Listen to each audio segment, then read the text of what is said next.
more honorable than the brethren. But they refuse to do that. When we don't honor the people whom God wants us to honor, in turn what will happen? Anybody remembers? Yes, sister. Yeah, we will hate them. That is what happened to Joseph's brothers. Hated him because they knew that they need to honor Joseph. God was making him more honorable. Similarly, when we fail to respect the people whom we ought to respect, in turn what will happen? We will try to hate. That is why some young people, parents, why? They are supposed to love them and honor them, because when they fail to do that, in turn they hate. One more thing and then we'll start. Go to the study. Hated him for the dream and for the words that he spoke. Can anybody say anything about that? We read last week, Joseph's brothers hated him for the dreams that he had and also for the words that he spoke. About the words, can you say anything that we learned last week? Anybody?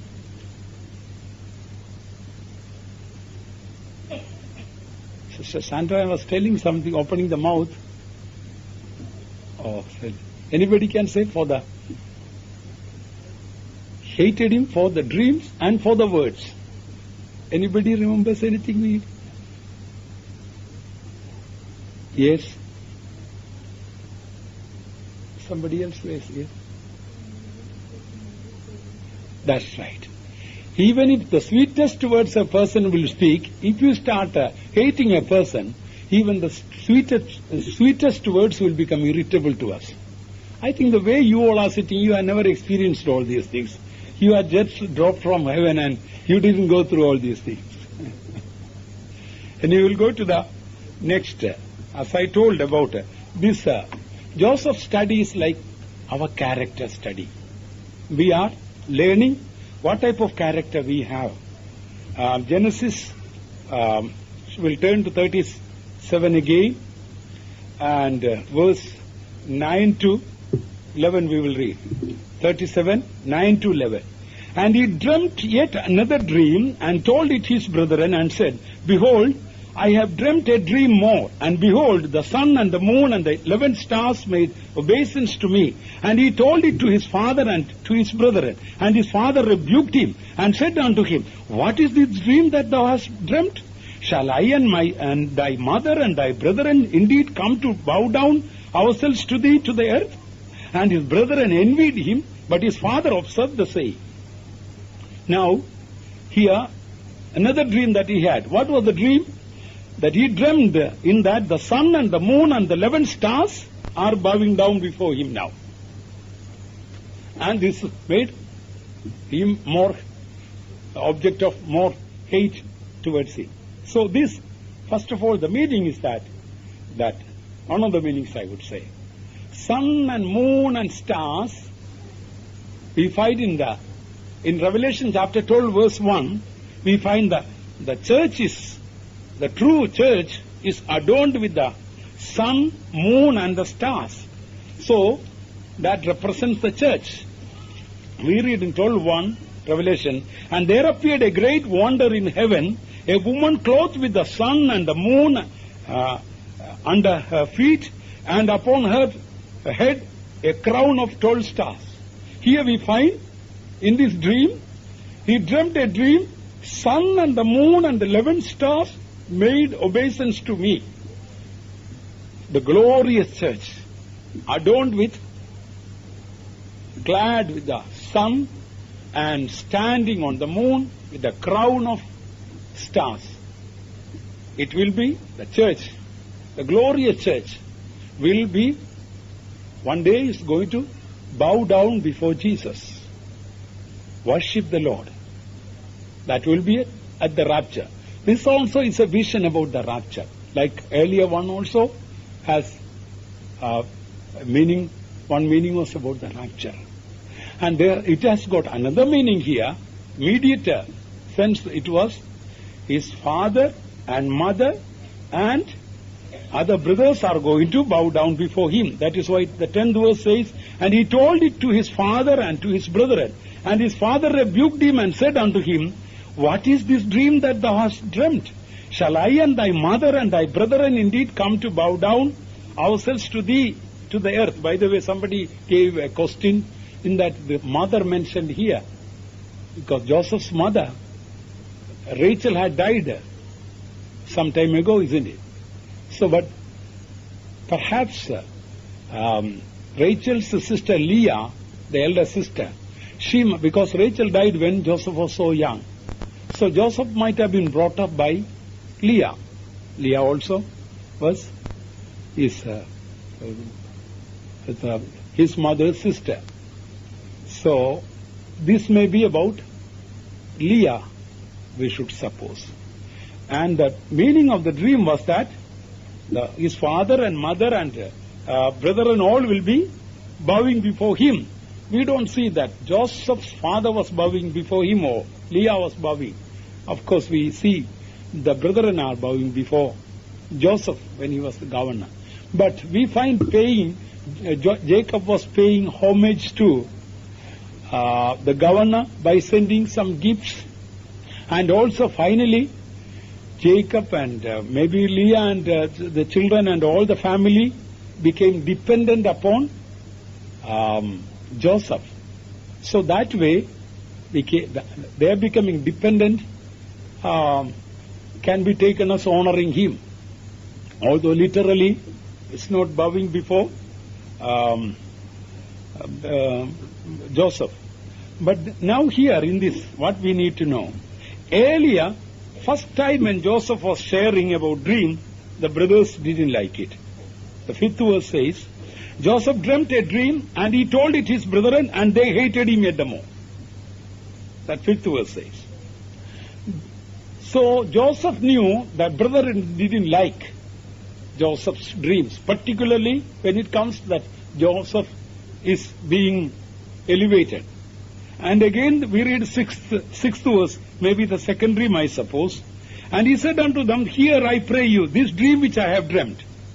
And again, that was, obviously it could be the second one. Only the second one only is mentioned, what it was. Earlier one we don't see. Either first or second, what we find here, Joseph knew Joseph's brothers did not like this, mentioning about these dreams. Yet he kept on telling his dreams. Then this may be the third, perhaps the third dream, what we find about the 9th verse. Again he says, I have a dream, please hear. Here what we learn. Maybe it was, one reason could be Joseph's innocence. How he had no understanding. From the first dream he mentioned itself, they started hating him. And second dream again, all the more. And the third dream, even the father started rebuking. So, indeed, it appears to be a mistake he made. The Bible says, don't throw your pearls before swine. They will trample over it. That is what they were doing. First time when he heard that, he realized these brethren are not going to accept it. He could have kept quiet.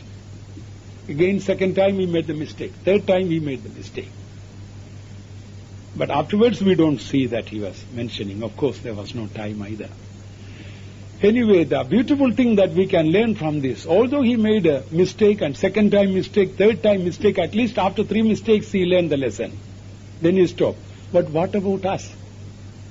We make several mistakes, but still we don't seem to be learning the lesson. How to? Bible says, study to be quiet. That is very difficult thing. Bible says, study to be quiet. There are so many institutes in the world here also, I suppose, how public speaking, how to speak. But are there any institutions in the world how not to speak, how to keep quiet? Sometimes husbands irritate wives and wives irritate husbands, and why? Because we don't know how to keep quiet. Here, Joseph also had to learn, but thank God he learned. Also, what we can learn, and a source of encouragement, is that Although Joseph made all these mistakes, one after the other, yet God's plan was not removed from him. Finally, he was able to learn the lesson. So in our Christian life too, sometimes we may fail God. Don't condemn because of that. There is therefore no condemnation to them that are in Christ Jesus. Past, we might have made so many mistakes. Yes, perhaps it might have been a mistake that Joseph went and told all the evil things of Joseph's brothers. Speak evil of no man. Perhaps in one sense that might have been wrong. We do not know. Whatever it may be, although he made several mistakes, God's plan about him was not stopped. So you and I may make, in the past we might have made mistakes, but God has not given up on us. So therefore we also shouldn't give up. We should really pursue the path of God. And here, then, we find something about Joseph's dreams. Oh, as you know that Joseph was a dreamer, or he had several gifts God has given. One of them was that gift of interpretation. And these gifts also showed, all these visions also showed what is going to be his future, what God planned for him. But he told the wrong people. So whatever gifts God has given to us, God has to give us also wisdom how to use it and when to use it. Sometimes, for example, gift of prophecy. Sometimes Holy Spirit may give us a prophecy, it may be for a single person. So we can keep quiet and Holy Spirit will tell, all right, wait for God's time, not to speak it out. Or there are things that immediately we may have to speak it out.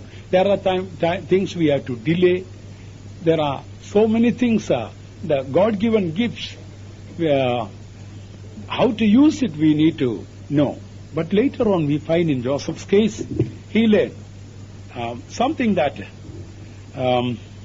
now here Joseph's father also rebuked him. We know that this dream was very true and the meaning also was very true. Both ways. Even the father and mother and their brethren are all going to be dependent upon him and they are going to honor him also. But his father rebuked him. What did he do in turn? What did he do in turn? He kept quiet. Father's rebuke was, in fact, it was unnecessary. But Joseph did not open his mouth. Sometimes God will allow people to rebuke us and correct us for the things which we are not done. Sometimes we may take, if we are rebuked for the, nowadays we are in a state in the world, even we are rebuked for the wrong things we have done, people don't take it. Then, if unnecessarily rebuked, how will people take? But how did Joseph take? We don't see Joseph reacting in the wrong way. So when you and I are rebuked, God will raise some people to rebuke us also. That is the mercy of God. And let the righteous smite me, and it shall be a kindness.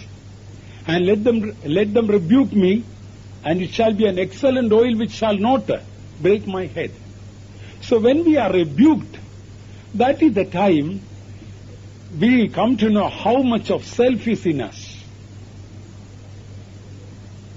If we are able to take our rebukes gladly, that shows how much of meekness we have got. How many people are meek here? Hands up.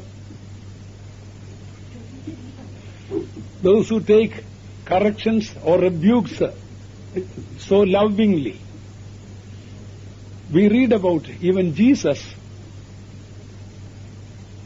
the brethren, his father misunderstood him. Rather, parents misunderstood him.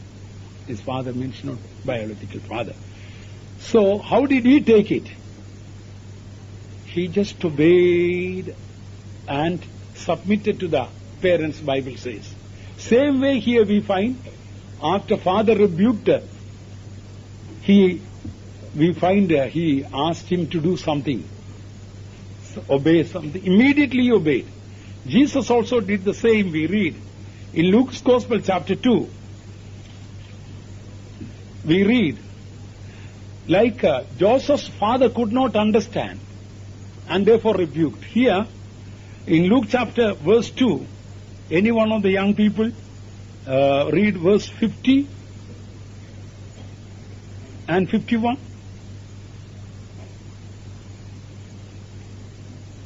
No young people here? Chapter 2 verse 50 and 51. Praise be to God. See, here, whatever Jesus spoke, they understood not the saying which he spoke unto them. And what is the next thing we read?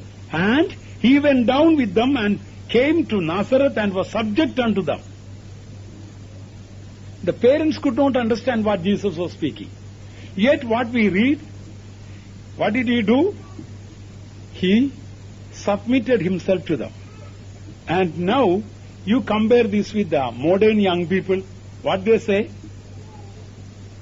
Young people say, my parents don't understand. They don't understand, they are old-fashioned, they are primitive. And this is what exactly we find here too, isn't it? 2000 years ago, what Jesus spoke, his parents did not understand. And he didn't say, oh, they make my life miserable. And living at home with these old-fashioned parents and obeying, and my future all will be, all my joy and happiness all will be lost for me. I would better get away from this house. I can't obey these people. But what do we read in the Bible here? Jesus, in spite of his parents not understanding him, yet he submitted to them and stayed there. And did that spoil his future? If he had run away, gone away from the parents, that would have been the end. So there are times, like as we read about Joseph, he was 17 here. And the other time, Jesus was, how old was Jesus that time? 12 years old. And how long he submitted? Up to the age of 30. It's a long period, isn't it? But some people think, oh, it will make my life miserable. They don't understand. And I can do the things which I want to do. But anyway, what we find here, the father rebuked him, yet he submitted to the father and lived. And then, what we find? Next to that we find verse 13, and that is Genesis 37:13. And Israel said unto Joseph, do not thy brethren feed the flock in Shechem? Come, and I will send thee unto them. And he said unto him, here am I. This is one thing, the very important thing that we all need to learn. Still, you and I, we all need to learn. What is that? Before God's plan and purpose can be fulfilled in our life, although Joseph had such visions and callings, what is the first test for before God can fulfill all these things? Implicit obedience. This is the first test for you and for me. God might have called you for Zion and glory and this, and God might have given a vision and a revelation about this thing and that thing. But the first test that God will put is that whether we are willing to unconditionally, implicitly obey our Heavenly Father. That can come from many other sources. It can be our human fathers or mothers or people above us, or maybe asking us to do. Here, Joseph is asked to do something, not an easy thing. Joseph, are you willing to go to Shechem, where the brethren are feeding the flock? Your brothers are feeding the flock. There could have been so many reasons for him not to go. It was about 60 miles from the place where they were staying. Hebron, from Hebron to Shechem, it's about 60 miles, if you see, look at the map. And do you know what type of place Shechem was? Anybody remembers about Shechem? You all read the Bible, isn't it? So, today, you might have come to Exodus. So, what happened in Shechem? Anybody remembers? Yes, Brother David? Yes. And then? Yeah. Simeon and Levi went and butchered all the people in Shechem. All the males in Shechem. So, now, suppose my two brothers went and killed all the male in Newark area. Then my father is asking me, can you go to Newark and just do some shopping, buy some candies from that pharmacy and come? What will I say? They will all know that my brothers killed all the people there. And Dad, I will not be able to come back. They will kill me.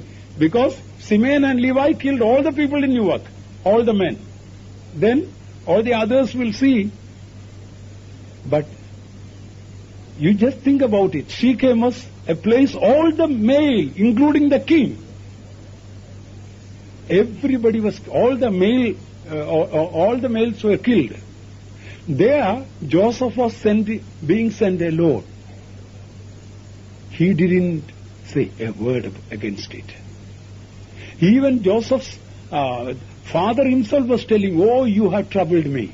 These people will rise against me and will kill me. That's what we read in Genesis 35, verse 1 and 2 we read. Even father was afraid to stay in that place. That is the place now Joseph is being sent. And it is going 60 miles. He didn't have any car. You know that. And either he might have gone walking or some camel or some animals he might have been taking. It might have taken, it was a strenuous journey. And plus, he could have some other excuse too. My brothers hate me. And if I go there, what can happen? So, there could have been many excuses, but he didn't say a word. What did he say? Here am I. Exactly the same word used about Isaiah in chapter 6. When Isaiah was asked to go, we read in chapter 6 verse 8, also I heard the voice of the Lord saying, whom shall I send, and who will go for us? Then said I, here am I, send me. More or less the same thing we find about Joseph. Whom shall I send, and who will go for us? Then said I, here am I. Joseph says, here am I, and send me. He was willing to go. This is one of the first tests in our Christian life for spiritual progress or spiritual promotion is test of obedience. It was not an easy obedience. It is just going to the corner shop and buying something and coming back. 60 miles, perhaps it might have taken a couple of days at least for him to travel all the way there. And to go to Shechem, that is risking his own life. And if he had any bitterness against the brethren, these brothers have been hating me. So, keeping that, he could have told, no, Dad, it's too much for me, I'm too young, and it is too far away, and Shechem is such a bad place, and in so many ways he could have excused. But he didn't excuse himself. Sometimes we find so many excuses about not obeying God. And when we disobey God, we can find excuses, but God's plans and purpose about our life cannot be fulfilled. So first test even the Garden of Eden was obedience. God told, this is what I tell you, don't eat of the fruit of the tree that is in the midst, that of good and evil. And they didn't obey God. They disobeyed. So God wants that we may have listening ears, hearkening ears, obeying God. Abraham obeyed. Sometimes, some cases, obedience becomes very hard. This was a very hard situation for him to obey. But he obeyed. And he had gone. And then when he went, something happened. He went all over Shechem. And he couldn't find the brethren. So naturally what Joseph could have done was that he could have come back. But he didn't do that. This is the difference between servant obeying and son obeying. This is the difference between obeying God and loving obedience. He went to Shechem and he went round and he couldn't find Joseph's brethren. He could have come back and told, Dad, you told me to go to Shechem. You told that the brethren are there. I went there and I couldn't find it. Could have come back. That, like a servant, just obeyed, that's all. But what was the intention of the father? Intention of the father was that somehow come to know the welfare of the brethren and the sheep and come back. Although the father told the brethren are in Shechem, so you go there. But he couldn't find, and then he didn't give up. And he said, from the 14th verse, and he said unto him, Go, I pray thee, see whether it be well with thy brethren, and well with the flocks, and bring me word again. So he sent him out of the vale of Hebron, and he came to Shechem. And a certain man found him, and behold, he was wandering in the field, and the man asked him, saying, What seekest thou? And he said, I seek my brethren. Tell me, I pray thee, where they feed their flocks. And the man said, They are departed hence. For I heard them say, Let us go to Dothan. And Joseph went after his brethren and found them in Dothan. You know, Dothan was another 10 miles from Shechem. So already he traveled about 60 miles, and in Shechem he was going around. He could have gone back, saying that they are not there, which was true also. But he didn't give up. He wanted to meet the brethren. As he was wandering around, and then somebody found, and then he asked, and they told, he was told that they are in Dothan, about 10 miles away. And then another, already 60 miles, and then 10 miles more, he went there and found. Now I want to bring an important point. Suppose he had gone to Shechem and did not want to go to Dothan. You know what could have happened about his future? God could not have. Dothan was the place where God planned everything for him. The things, something traumatic things happening, and meeting the brethren, putting into the pit, and sold to Egypt, and finally becoming the governor of Egypt. All those things are hinged on Dothan. So, what we learn in our spiritual life, obedience, loving obedience. Moses obeyed as a servant, but Jesus obeyed as a son, or as the son. So, loving obedience is something, what is in the Father's heart, we want to do. That is where God's grand purpose can be fulfilled. In the New Testament, it is called going the second mile, isn't it? If a man will ask you to go for 1 mile, go the second mile. So when we are willing to go the second mile, that is the place the grand plan and purpose of God can be fulfilled. If he had refused to go to Dothan, Father could never have blamed him.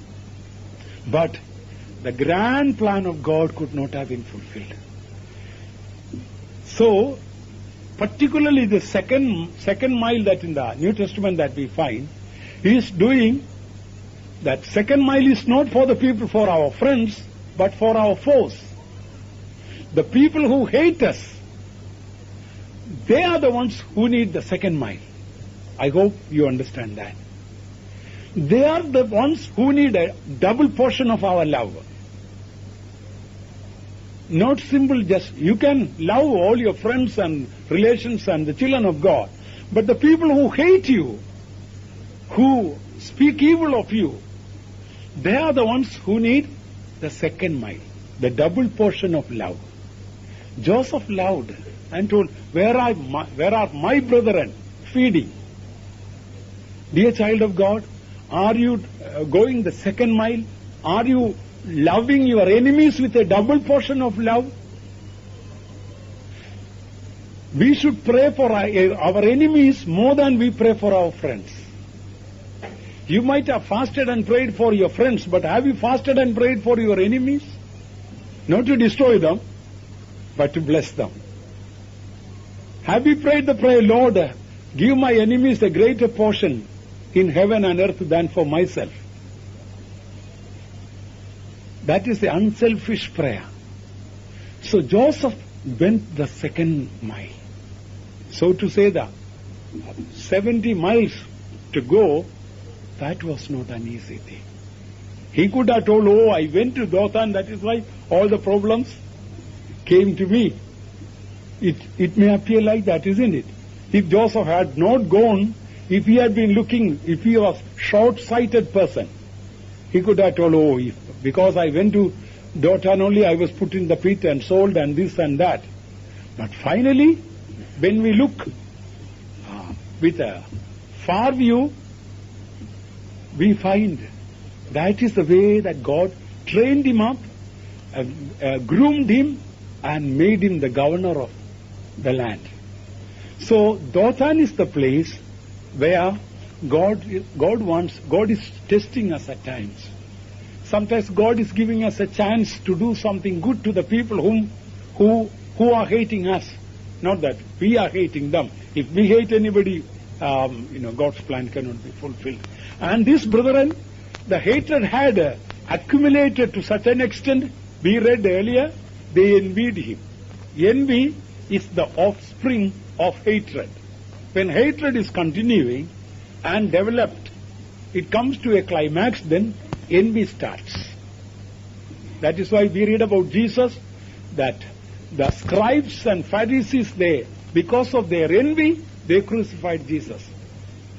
We find about Saul, because of his envy, he wanted to kill David. So if we keep hatred in our heart, it will keep growing and growing and growing. We should, as soon as hatred comes into our heart, immediately we should get rid of it. Or else it will go to envy. And in envy we will be crucifying Jesus for the second time. That comes after our hatred. And here, as Joseph left Hebron to go to Shechem. Hebron means fellowship with God. Like Jesus, the Son of God, left Hebron, heaven, having fellowship with God, who was in the bosom of the Father. He left all the glory and came down, a place, this world worse than Shechem, to suffer and die for us. What a great love it is. And from Shechem, then went to Dothan.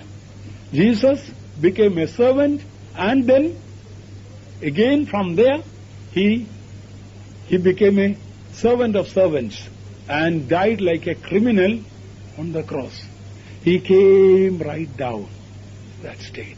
So Dothan is the place, the second mile, and a double portion of love to the people who hate us. That is where it is like hinges. On that only the doors are, hanging or moving.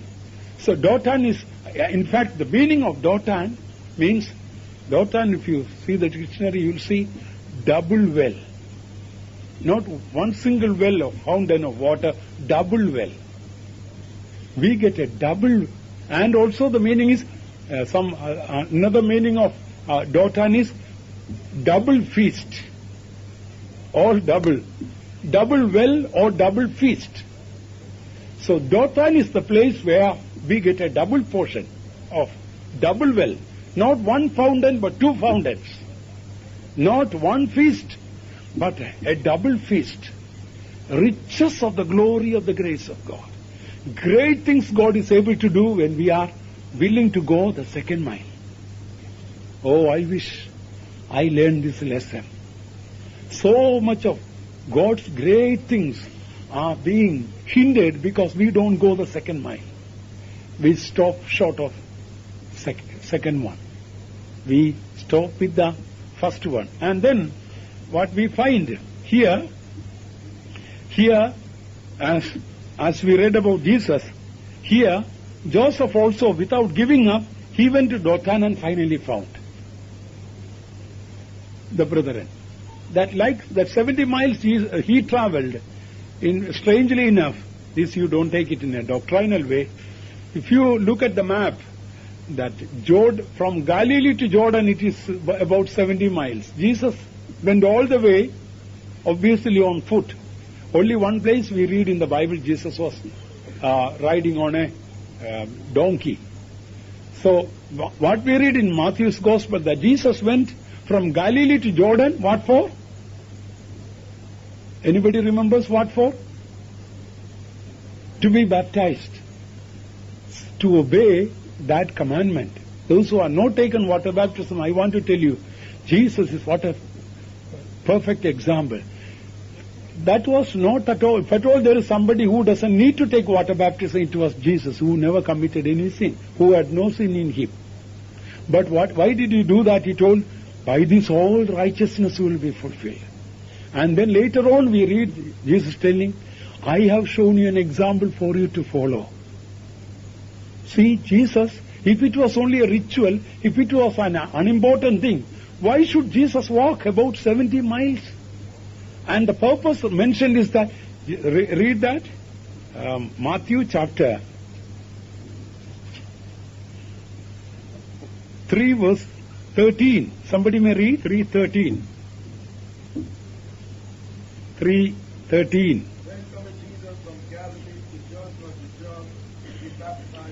See, then cometh Jesus from Galilee to Jordan. When we read Galilee to Jordan, we may think that going from this street to the other street. That is not the case. If we see the map, we will see about 70 miles from Galilee to Jordan. And why did he go? The reason mentioned, to be baptized of. So if baptism is an unimportant thing, if it is only a ritual, there's no need for Jesus to go all the way like that. Such an obedience was shown there.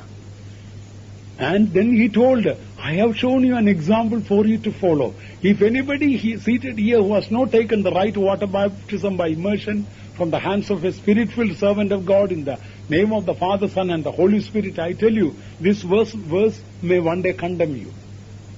I have shown you an example. I walked about 70 miles just to take water baptism. And it is written in the Word of God, I did that. Why you didn't do that, God? Jesus will ask. Here, Joseph also we find, he went perhaps about 70 miles. And one thing that, as we read, that was loving obedience was shown there. And it also showed Joseph had no bitterness against the brethren. All that he had was, his heart was full of love. That is why somehow he wanted to, risking his own life, he wanted to find his brethren. And also that we find he had one beautiful character that built in him from that time we read. That I want to speak. And I want to have that in my character too. That is something, perhaps the most important thing that in this study I want to mention. Joseph's one character. If you have to be a leader in the sight of God, God has to make you a leader in the sight of God, not in the sight of man. One of the greatest qualities for who is called to be a leader is that never give up. That should be the quality in us. Once we know the truth, once we are given a mission, once we are given a message, once we are given a truth, don't give it up. No matter whatever sufferings or even death may challenge us or face us. When first of all, he could have given up telling, Dad, don't ask me to do that. I cannot go to Shechem. That is such a wretched place. It's so far away. So 60 miles. And my brothers hate me. No. He wanted to go. He didn't want to give up. And he went there. Then nothing happened. There's nobody there. And then he didn't give up. Bible says he was wandering around there. He was going around there. And then finally somebody told, yes, they might have gone to Dothan. That also is not very sure, you know. People just to see on the street. How many times I have found the mistake. We go and when we get lost, I'm so used to getting lost when I drive. And then I go and ask somebody, this is the street to that, go to that. Yes, I turn right and left and this way. When we go there, they find, what directions they gave us not correct. Then ask somebody else. And then they find, no, that was wrong and this is the right way. So, here, although this brother, we should realize, going about 10 miles more, not perfectly sure whether the stranger who told him was correct or not. Not sure. But what we find, Joseph didn't want to give up. Once the father has given him the mission, you go and find the welfare of the brethren.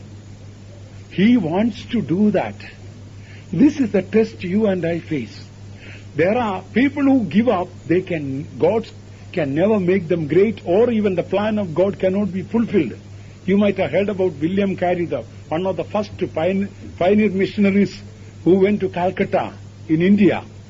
About 10 or 12 years, of course there was no Bible that time there in Indian languages. He worked very hard about 10 or 12 years. All the manuscripts were kept and there was a great fire in the house and the house was gutted. All the manuscripts were destroyed. You know what he did? He didn't give up. That was 10 or 12 years of hard work in India. An English missionary going from a comfortable life from there. And what he did? He again started off translating. You know what happened? The second translation became much better than the first one. From the first one, he might have made several mistakes. During those days, as you know, there were no computers, the way to correct and doing things like that easily. There was no easy way. All over again doing, it became a much better translation. And there perhaps he became one of the greatest missionaries to India. I think recently the Indian government honored him. The Hindu government honored him. You might have read about it. And even on the televisions and all, even they brought out a William Carey stamp, postal stamp. For a Christian doing a Hindu country, mostly the Hindus are on the government. What was that? The message was that he never gave up. If we had given up, perhaps today we would not have heard about him. We know about Orpah and Ruth. They both started going to the land of Canaan. Halfway through, Orpah gave up. She went back to her own country and went back to her goats. Afterwards, we don't read anything about Orpah because she gave up. But there was somebody who never gave up. Who was that in that story? Ruth. She told, no, even if you die in the place where I die, and where you die, I die. Where you are buried, I will be buried. Your God is my God. She never gave up. That is the only book in the Bible, out of 66 books. A Moabitish woman's name, that book is. She was a Moabitish woman. She was not an Israelite. That is the only book we find in the name of a heathen woman's name, that book is written. If she had given up, Ruth's name perhaps we would never read in the Bible. Here we find there are so many people in the Bible, we find people who didn't give up their conviction. give up their consecration, give up the people who didn't give up the truth, sometimes sickness will come. And you may be perhaps on the verge of death. That is the time people give up trusting in God and go after medicine and doctors. In the beginning, 1 or 2 days people may trust. But that is not what God wants. God wants people like Joseph. But here you find it, as you read through, you will find all along this one character is highlighted. He didn't give up. He didn't give up. This is the character should be instilled in us. Whatever truth God has given, we should fight for it. If God's word says that be ye holy as I am holy, we should fight for it.